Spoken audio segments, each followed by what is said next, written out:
ಅಕ್ರಮ ಮಾಡಲು ನುಸುಳುವಂತಹ ಉಗ್ರವಾದಿಗಳಿರಬಹುದು.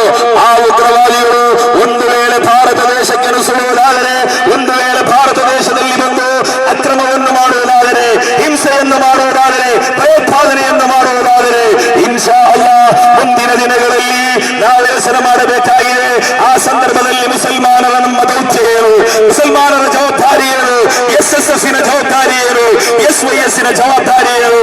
ಅಖಿಲ ಭಾರತ ಸುನ್ನಿ ಜಮಿಯತುಲ್ ಉಲಮಾದ ಪ್ರಧಾನ ಕಾರ್ಯದರ್ಶಿ ಸುಲ್ತಾನುಲ್ ಉಲಮಾ APU ಸಾಗರವರು ಕಳೆದ ಬಾರಿ ಗುಲ್ಬರ್ಗಾದಿಂದ ಮಂಗಳೂರಿನ ತನಕ ಹಮ್ಮಿಕೊಂಡಂತಹ ರೆಸ್ಪೆಕ್ಟ್ ದಿ ಮ್ಯಾನ್ಕೈಂಡ್, ಮನುಕುಲವನ್ನು ಗೌರವಿಸಿ ಎಂಬ ವಿಶಾಲವಾದ ಘೋಷಣೆಯೊಂದಿಗೆ ಕೈಗೊಂಡ ಕರ್ನಾಟಕ ಯಾತ್ರೆಯ ಸಮಾರೋಪ ಸಮಾರಂಭವು ಮಂಗಳೂರಿನಲ್ಲಿ ಪೇಜಾವರ ಶ್ರೀಗಳ ಸಾನ್ನಿಧ್ಯದಲ್ಲಿ ನಡೆದಾಗ, ಅದೇ ರೀತಿ ನಾಡಿನ ಮುಖ್ಯಮಂತ್ರಿಗಳ ಸನ್ನಿಧಿಯಲ್ಲಿ ನಡೆದಾಗ ಅಖಿಲ ಭಾರತ ಜಮಿಯತುಲ್ ಉಲಮಾದ ಪ್ರಧಾನ ಕಾರ್ಯದರ್ಶಿಯಾದ ಸುಲ್ತಾನುಲ್ ಉಲಮಾ APU ಸಾಗರವರು ಒಂದು ಮಾತನ್ನು ಹೇಳಿದರು.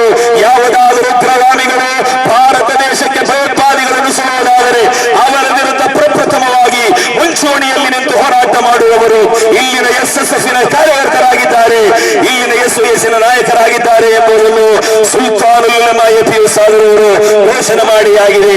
ಆದ್ದರಿಂದ ಪ್ರೀತಿಯ ಸಹೋದರರೇ, ಈ ನಾಡಿನಲ್ಲಿ ನಡೆಯುವಂತಹ ವಿಧ್ವಂಸಕ ಚಟುವಟಿಕೆಗಳು ಅದು ಯಾವತ್ತೂ ಕೂಡ ಜಿಹಾದ್ ಎಂಬುದನ್ನು ಬಣ್ಣಿಸಲಿಕ್ಕೆ ಯಾರಿಂದಲೂ ಸಾಧ್ಯವಿಲ್ಲ. ಜಿಹಾದ್ ಎಂಬುದು ಮನುಷ್ಯನ ಸಂರಕ್ಷಣೆಗೆ ಬೇಕಾಗಿ, ಮನುಷ್ಯನ ಸಂಪತ್ತನ್ನು ಲೂಟಿ ಮಾಡುವಾಗ, ಮನುಷ್ಯನ ಶರೀರವನ್ನು ನಾಶ ಮಾಡುವಾಗ, ಮನುಷ್ಯನನ್ನು ಬರ್ಬರವಾಗಿ ಕೊಲೆ ಮಾಡುವಾಗ, ಮನುಷ್ಯನ ಅಸ್ತಿತ್ವಕ್ಕೆ ಕೊಡಲಿಯಟ್ಟು ಬೀಳುವಂತಹ ಸಂದರ್ಭದಲ್ಲಿ ಮಾಡುವಂತಹ ಪ್ರತಿರೋಧವಾಗಿದೆ ಜಿಹಾದ್ ಎಂಬುದು. ಜಿಹಾದಿನ ಮೂಲಕ ಯಾವುದೇ ಯಶಸ್ಸನ್ನು ಇಲ್ಲಿ ನಮಗೆ ಈ ಸಂದರ್ಭದಲ್ಲಿ ಕಾಣಲಿಕ್ಕೆ ಸಾಧ್ಯ ಇಲ್ಲ. ಯಾಕಂತ ಕೇಳಿದರೆ, ಇವತ್ತು ನೀವು ಯೋಚನೆ ಮಾಡಿ ನೋಡಿ, ಇವತ್ತು ಇಸ್ಲಾಂ ಧರ್ಮದ ಮೇಲೆ ಅತ್ಯಂತ ದೊಡ್ಡ ಅಪರಾಧವಾಗಿ ಇರುವಂತಹ ಅತ್ಯಂತ ದೊಡ್ಡ ಆರೋಪವಾಗಿದೆ ಜಿಹಾದಿಗಳು ಎಂಬುದು. ಜಿಹಾದಿಗಳು ಎಂದು ಮುಸಲ್ಮಾನರನ್ನು ಕರೆಯುವುದನ್ನು ನಾವು ಕಾಣುತ್ತಾ ಇದ್ದೇವೆ. ಜಿಹಾದಿ ಎಂಬುದಕ್ಕೂ ಈ ಭಯೋತ್ಪಾದನೆಗೂ ಯಾವುದೇ ಸಂಬಂಧವಿಲ್ಲ. ಅದು ಆಕಾಶ ಹಾಗೂ ಭೂಮಿಯಷ್ಟು ವ್ಯತ್ಯಾಸವಿರುವಂತಹ, ವಿದೂರವಿರುವಂತಹ ಎರಡು ಕೃತ್ಯಗಳಾಗಿದೆ.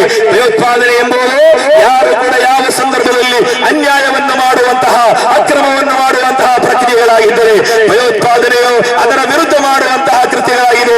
ಜಿಹಾದಿಗಳು ಎಂಬುದನ್ನು ಪ್ರೀತಿಯ ಸಹೋದರರೇ ನಾವಿವತ್ತು ಯೋಚನೆ ಮಾಡಬೇಕಾಗಿದೆ.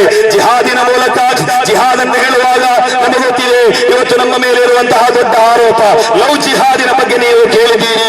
ಲವ್ ಜಿಹಾದಿ ಎಂಬುದು ಈ ನಾಡಿನ ಈ ನಾಡಿನಲ್ಲಿ ಪ್ರೀತಿ ಇಲ್ಲದ, ಈ ನಾಡನ್ನು ಪ್ರೀತಿಸುವಂತಹ, ಈ ನಾಡಿನ ಮುಸಲ್ಮಾನರ ಬಗ್ಗೆ ಗೊತ್ತಿಲ್ಲದ, ಈ ನಾಡಿನ ಇಸ್ಲಾಮಿನ ಬಗ್ಗೆ ಗೊತ್ತಿಲ್ಲದ ಜನರ ಕೇವಲ ಸೃಷ್ಟಿ ಮಾತ್ರವಾಗಿದೆ. ಯಾಕಂತ ಕೇಳಿದರೆ ಆ ಲವ್ ಜಿಹಾದಿನ ತಾತ್ಪರ್ಯವೇನು ಎಂಬುದನ್ನು